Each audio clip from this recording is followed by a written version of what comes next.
Bonjour, bon midi, bon après-midi officiellement. Midi étant passé, n'est-ce pas? Isabelle Perron, bonjour. Bonjour. Tu es là? Je suis là, tu es là. Nous sommes là. Tu es souriante aujourd'hui. Je me sens comme un enfant qui ressent une tempête. Là. Ah oui? Je me sens de même. Bon, pourtant, il fait beau dehors. Ben, demain, on attend des orages, des averses. Je le sens. Ça 24 Je suis comme heures une d'avance. antenne. C'est comme un chat ou je sais pas, il y a des chiens qui viennent nerveux. Les animaux. Les animaux. D'ailleurs, il faudra qu'on reparle de chat éventuellement. Comment mais ce ça? n'est pas l'objet. Ben, je sais pas, je trouvais qu'un chat, c'est comme un gros hamster finalement. Qu'est-ce que tu veux dire? Je sais pas, c'est là. Tu sais, ça fait pas grand-chose. Attention. Florence, ici, est ce qu'on appelle un chat aimant, là, un cat lover. Ouais, Qu'est-ce que tu as à dire à ta défense quand Francis te dit qu'un chat, c'est comme un hamster? Oui, excusez-moi, on est en début de show ici, fait que répète-moi ta question, Isabelle. Florence, il y a Francis quand même qui dit que les chats, ça ressemble à des hamsters, ça sert à rien. Qu'est-ce que tu as à dire à ta défense? À des hamsters, quand Oui. même, Francis, tu pourrais comparer ça à quelque chose de meilleur. Un rat, peut-être? Mais voyons donc, Francis, franchement. C'est comme une coquerelle Franchement. avec du poil. Le chat, ça suit son maître. Fait que si t'es quelqu'un qui est sécurisant, qui aime donner des câlins, qui aime donner puis avoir un petit animal avec lui, ben ça fonctionne bien. Mais si t'es indifférent au chat, il va être indifférent à toi. Donc, si le maître ressemble à une coquerelle, son chat Ça deviendra doit être ça. coquerelle. Je dois être une coquerelle. Mais c'est ma coquerelle intérieure qui s'exprime.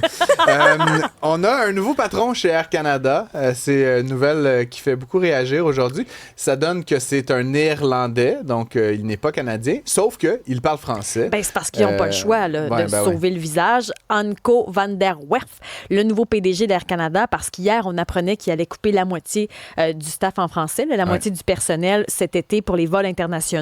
On en a parlé abondamment, puis on a raison, je trouve, de déchirer notre chemise. Mais on a entendu Anko Van s'exprimer dans une entrevue. Est-ce qu'il parle si bien français? Voici ce que ça donne. Bonjour, je suis Anko van der Werf. Je suis originaire des Pays-Bas. J'ai eu la chance de vivre dans plusieurs pays et de travailler pour plusieurs compagnies aériennes, notamment en tant que PDG. Air Canada est une société aérienne de premier plan reconnue dans le monde entier. Bon, on comprend ce qu'il dit. On comprend ce qu'il dit. Aérienne, mais ça va. Jusqu'ici, c'est plus des intonations. C'est mieux que Michael Russo. Ah, mais Michael Russo ne faisait aucun effort. Puis on devine quand même que... Puis on vous a pas fait subir le message complet, mais il dit, là, notamment dans ses premières communications, que pour lui, la question du français est primordiale. C'est ce qu'il voit comme étant un des éléments de sa mission. Évidemment, en plus d'opérer un transporteur sécuritaire, profitable, etc.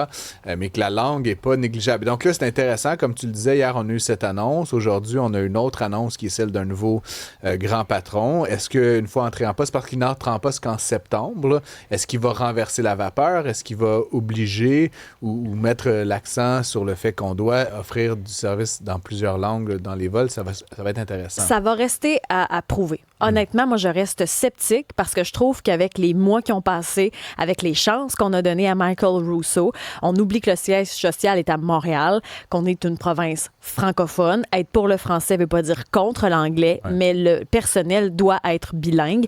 Puis il nous disait, vous avez juste au pire là, à porter votre tablette.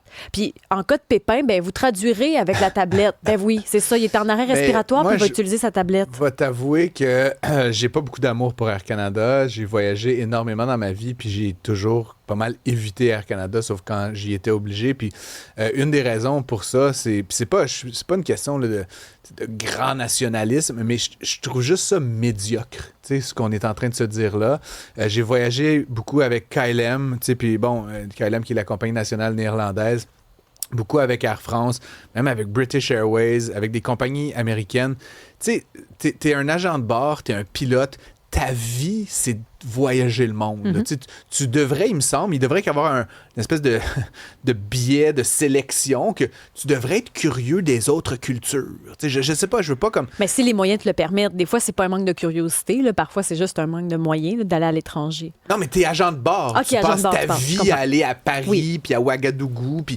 Fait dans toutes les autres compagnies que je viens de te nommer, à bord, puis c'est souvent dit lors du décollage, à l'embarquement, il y a dans cet appareil des gens qui parlent, puis là, ils te sortaient genre une litanie de genre 14 langues, là. T'avais quelqu'un qui parlait tagalog, puis chez Air Canada, qui est quand même, tu sais, on est un pays du multiculturalisme, qu'on aime ça ou pas, on est un pays très ouvert sur le monde. Chez Air Canada, c'est anglais ou emmène ta tablette. Voyons donc, Simonac, je comprends pas. Ces gens-là, la personne qui fait l'aller-retour Toronto-Paris tous les jours, ça ne tente pas d'apprendre 4 mots de français, genre, t'es à Paris souvent, là, genre, fais un effort, maudite affaire. Mais Georges avait un excellent point hier aussi. On a notre part de responsabilité, parce que si on est fâché après Air Canada qui se sacre bien de nous, Air Canada qui nous manque de respect, il faudrait choisir d'autres compagnies aériennes. Par exemple, il y a un vol chez Air Transat où tu as parlé d'une autre compagnie aérienne. Il faudrait choisir ces compagnies-là. Je sais qu'il y en a qui veulent partir, qui tiennent à leurs vacances, mais il y aurait aussi le fait de juste boycotter. Point si on n'est pas à l'aise avec la ligne, l'orientation de la compagnie, mais on continue de le faire. Fait que je comprends le point de Georges quand il dit on est un peu mou dans le fond parce qu'on se fait manger la laine sur le dos. On n'est pas content, on va chialer, on va crier fort, mais dans nos actions, ça ne transparaît pas. Et ça, je me range derrière lui pour ça. Absolument. Après, je veux dire, on est quand même un peu prisonnier parfois. Je veux dire, selon où tu veux aller en vacances, justement.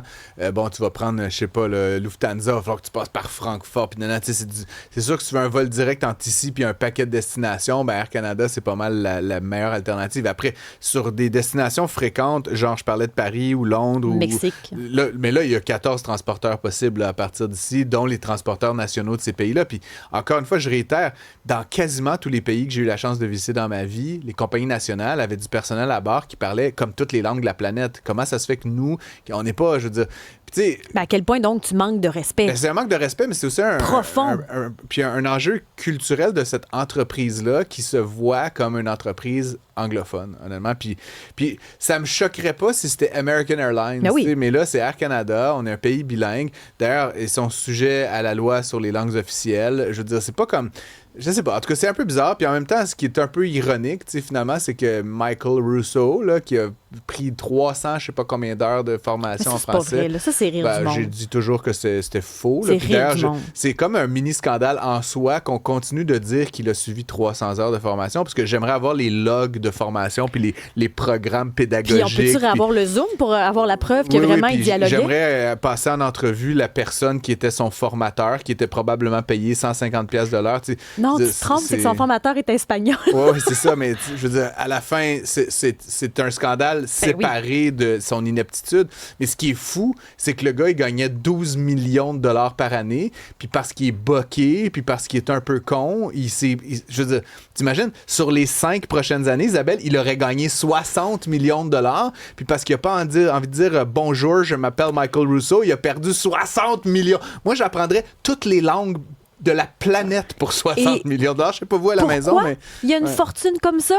Parce qu'une partie de ces voyageurs, c'est des Québécois, Québécoises qui achètent des billets d'avion puis qui entretiennent sa compagnie avec l'argent des billets qui sont excessivement chers. On continue de voler. Bref, je trouve ça épouvantable. J'ai hâte de voir si le PDG, donc, aura de bonnes intentions et va changer. Est-ce que ça fera une différence? Est-ce que vraiment, ça peut faire changer la perception d'Air Canada. Déjà, moi, je laisse la chance aux coureurs. Plusieurs choses. Là. Mais je suis sceptique. Van der Werf, son nom, il va falloir l'apprendre. Hein. Il va sûrement être dans l'actualité. Mais déjà, le fait qu'il fasse cette vidéo-là, pour moi, c'est comme un...